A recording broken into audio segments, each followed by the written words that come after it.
It looks like an ordinary briefcase. Heavy, black, unremarkable. You've probably seen it dozens of times, a shadow in the background of photos or at the edge of news clips. A military officer, stone-faced and anonymous, carries it just a few steps behind the most powerful person on Earth. But what's inside isn't paper, it's power. The power to unleash the apocalypse in minutes. This is the story of the one piece of luggage that never leaves the president's side. The one suitcase that's never checked, never misplaced, and never out of arm's reach. This is the story of the presidential emergency satchel, but you probably know it by its chillingly casual nickname, the nuclear football. For decades, it's been a symbol of ultimate authority and a terrifying reminder of the razor's edge our world is balanced on. Tonight, we're unlocking its secrets to understand what's inside, how it came to be, and what it means for one human being to carry the fate of the world in their hands.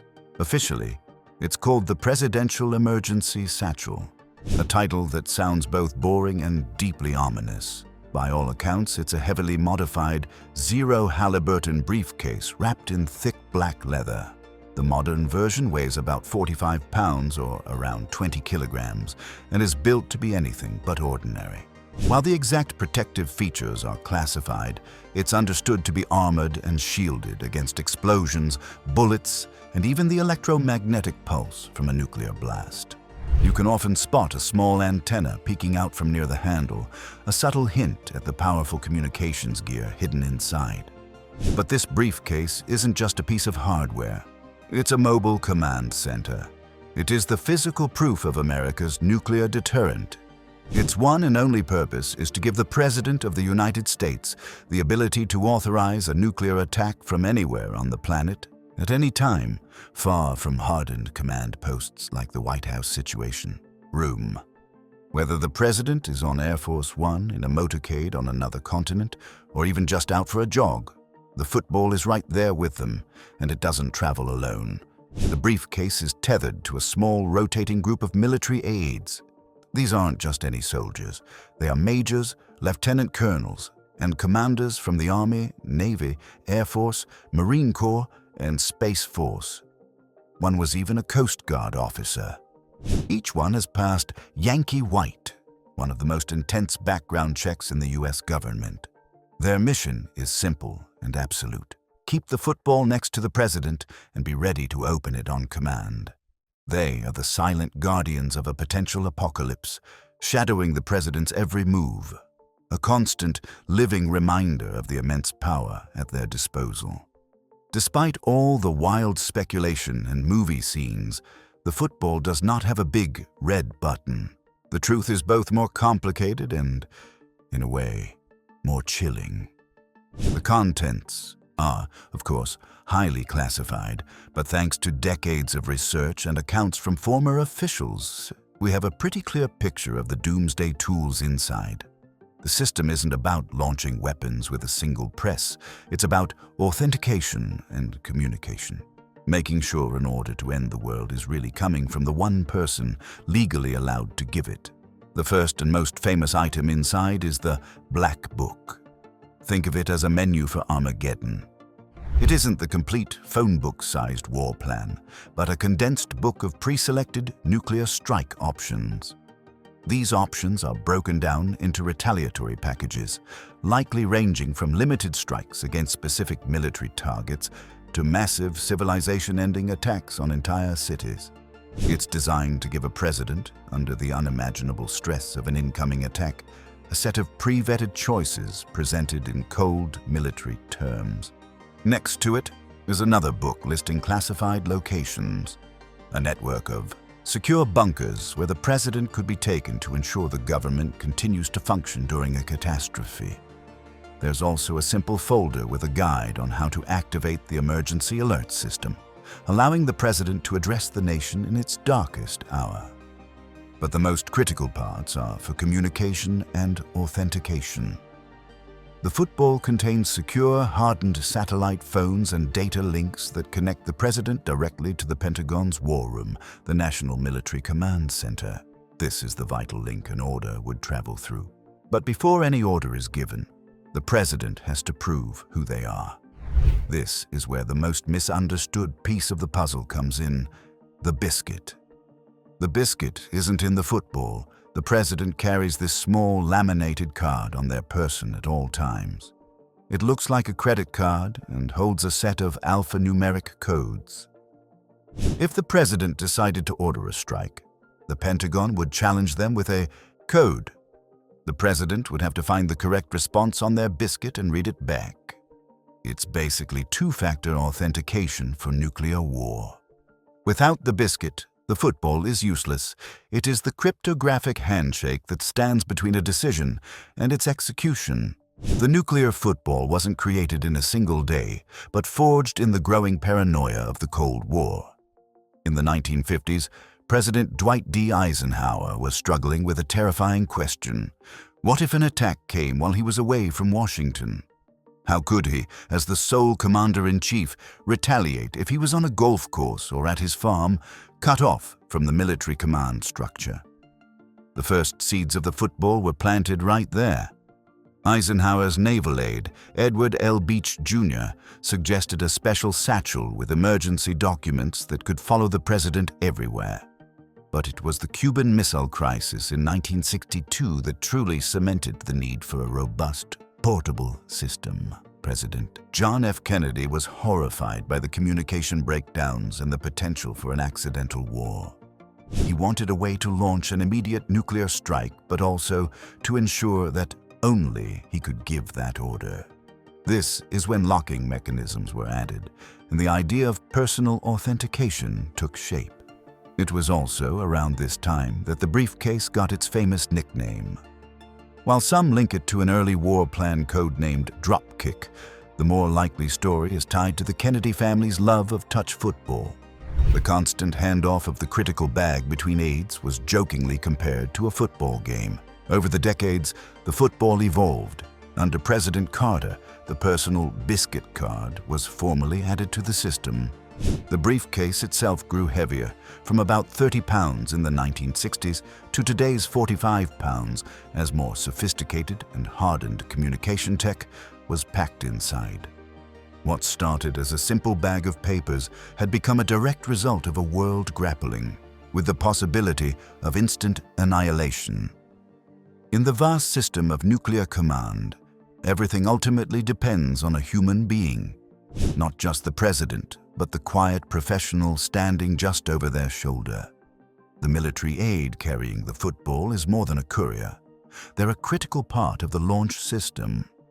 There are only a handful of these aides, chosen from the 5 main branches of the U.S. military: the Army, Navy, Air Force, Marine Corps, and Space Force. They're mid-career officers who must pass an incredibly rigorous background check known as Yankee White, which scrutinizes every corner of their life for loyalty, stability, and character. Their life is one of constant, unwavering proximity. The aide is with the president 24/7. When the president is in the Oval Office, the aide waits just outside. They're on the same plane, helicopter, and car in the motorcade. They're trained extensively on the football's contents and must be ready to brief the president on strike options in a matter of moments.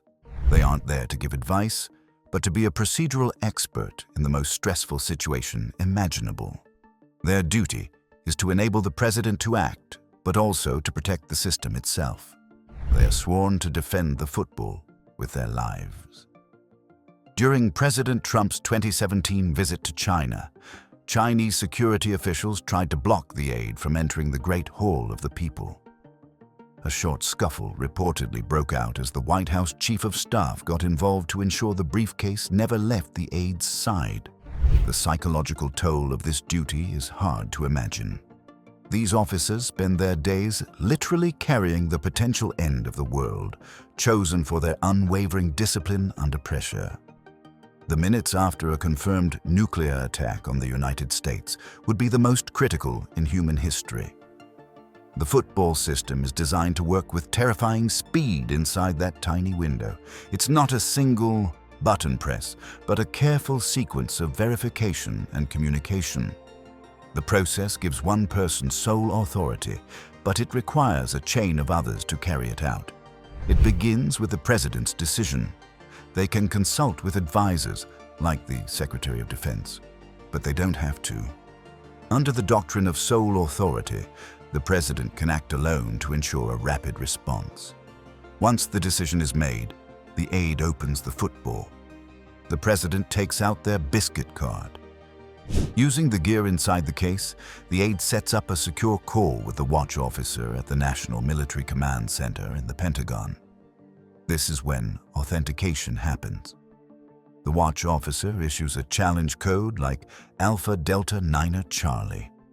The President finds the corresponding reply on their biscuit and reads it back. For instance, Zulu Echo Golf Kilo.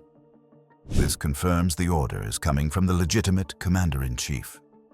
With their identity verified, the President issues the strike order, referencing the plans in the Black Book.